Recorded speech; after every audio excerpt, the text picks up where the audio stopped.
Halo sob, Assalamualaikum warahmatullahi wabarakatuh. Kalian masih ingat nggak pelajaran waktu sekolah dulu mengenai perjanjian Linggarjati sob? Nah, untuk kembali mengingat sejarah sob, kita rangkum sedikit mengenai perjanjian Linggarjati pada video ini sob. Tapi sebelum itu, jangan lupa subscribe ya sob.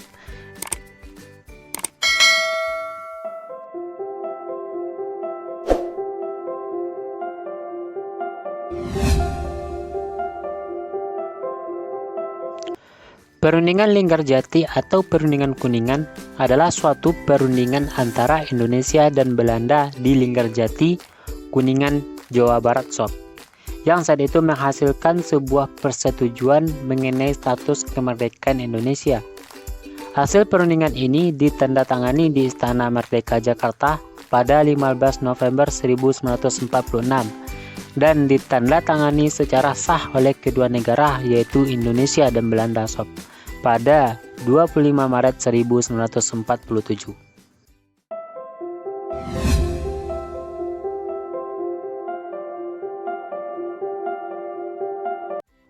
Masuknya Afnei yang diboncengi Nika ke Indonesia karena Jepang menetapkan status quo di Indonesia menyebabkan terjadinya konflik antara Indonesia dengan Belanda sob. Seperti contohnya pada peristiwa 10 November. Selain itu, pemerintah Inggris menjadi penanggung jawab untuk menyelesaikan masalah politik dan militer di Asia sob.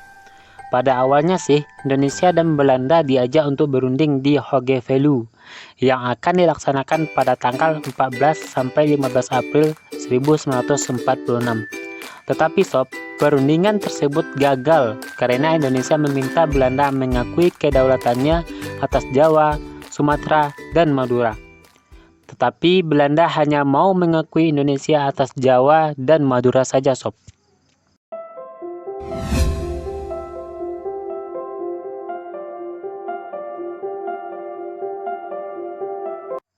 Dalam perjanjian tersebut terdapat beberapa tokoh yang datang sekaligus mewakili masing-masing pihak sob. Para tokoh yang terdapat dalam perjanjian bersejarah tersebut yaitu dari pihak Indonesia sob diwakili oleh Sultan Syahrir sebagai ketua dan ditemani oleh Akagani, Susanto Tirtoprojo, dan Muhammad Roem. Dari pihak Belanda sob diwakili oleh Wim Schermerhorn sebagai ketua dan ditemani oleh Max van Poel, Van Mook, serta F. de Boer. Pihak Inggris selaku penanggung jawab sob atau mediator diwakili oleh Lord Killern.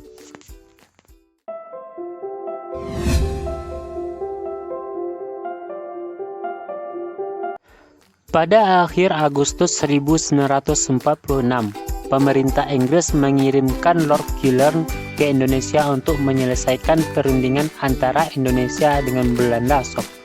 Pada tanggal 7 Oktober 1946, bertempat di Konsulat Jenderal Inggris di Jakarta, dibuka perundingan Indonesia-Belanda dengan dipimpin oleh Lord Killern.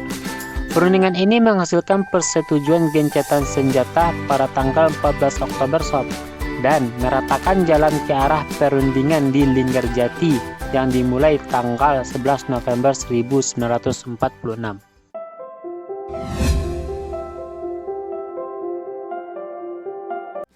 Setelah pemilihan umum Belanda pada tahun 1946, koalisi pemerintahan yang baru terbentuk memutuskan untuk mendirikan Komisi Jenderal untuk memulai negosiasi dengan Indonesia sob.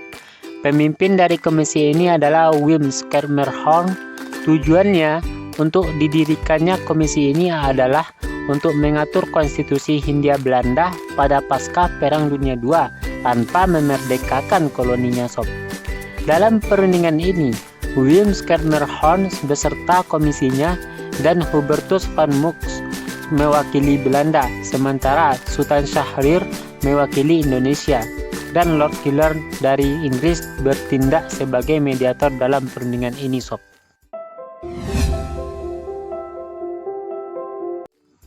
Hasil perundingan tersebut menghasilkan 17 pasal yang antara lain berisi 1.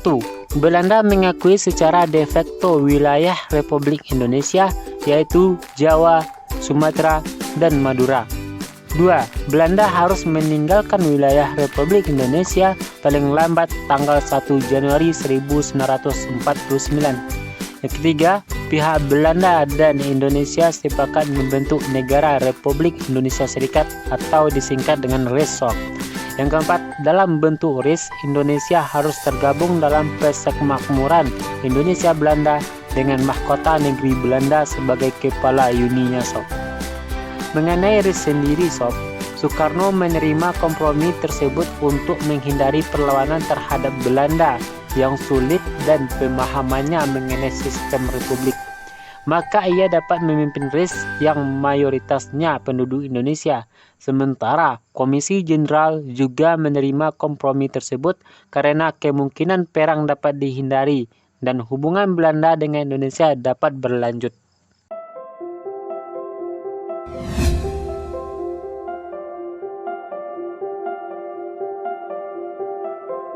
Sayangnya SOP, perundingan ini menimbulkan pro dan kontra di kalangan masyarakat Indonesia. Contohnya beberapa partai seperti Partai Masyumi, PNI, Partai Rakyat Indonesia, dan Partai Rakyat Jelata. Partai-partai tersebut menyatakan bahwa perundingan itu adalah bukti lemahnya pemerintahan Indonesia untuk mempertahankan kedaulatan negara Indonesia SOP.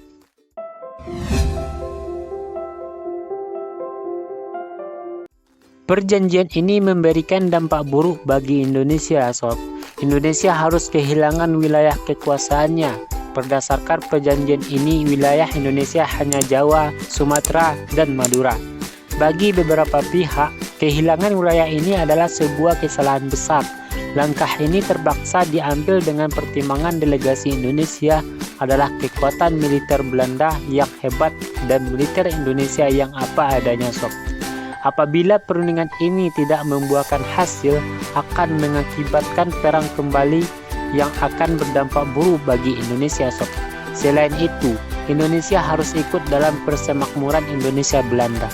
Namun SOP, dalam perjanjian ini Indonesia memiliki dampak positif di mata dunia internasional SOP. Karena semakin meningkat dengan pengakuan Belanda atas kemerdekaan Indonesia, mendorong negara-negara lain untuk secara sah mengakui kemerdekaan Republik Indonesia.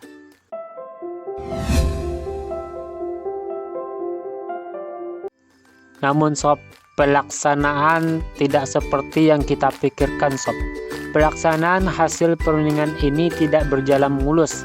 Pada tanggal 20 Juli 1947, Van Mook akhirnya menyatakan bahwa Belanda tidak terikat lagi dengan perjanjian ini.